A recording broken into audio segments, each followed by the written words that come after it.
Banyak yang belum tahu kalau fitur mobil mahal itu ada di mobil SUV.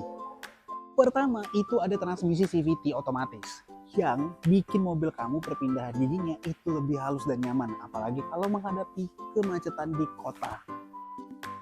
Nah, head unitnya juga udah touchscreen dan di sini kamu bisa akses untuk fitur hiburan dan juga fitur kendaraannya jadi lebih praktis.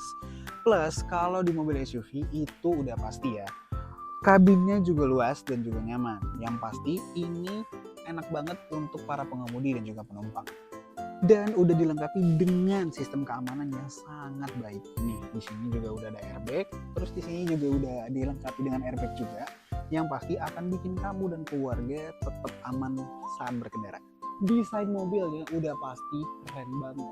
Tuh, lihat aja nih, tampilannya gagah, keren, dan ini akan bikin kamu jadi lebih pede kalau semisal di perjalanan. Nah, yang nanya soal masalah ground clearance, tenang aja. Nih, lihat aja.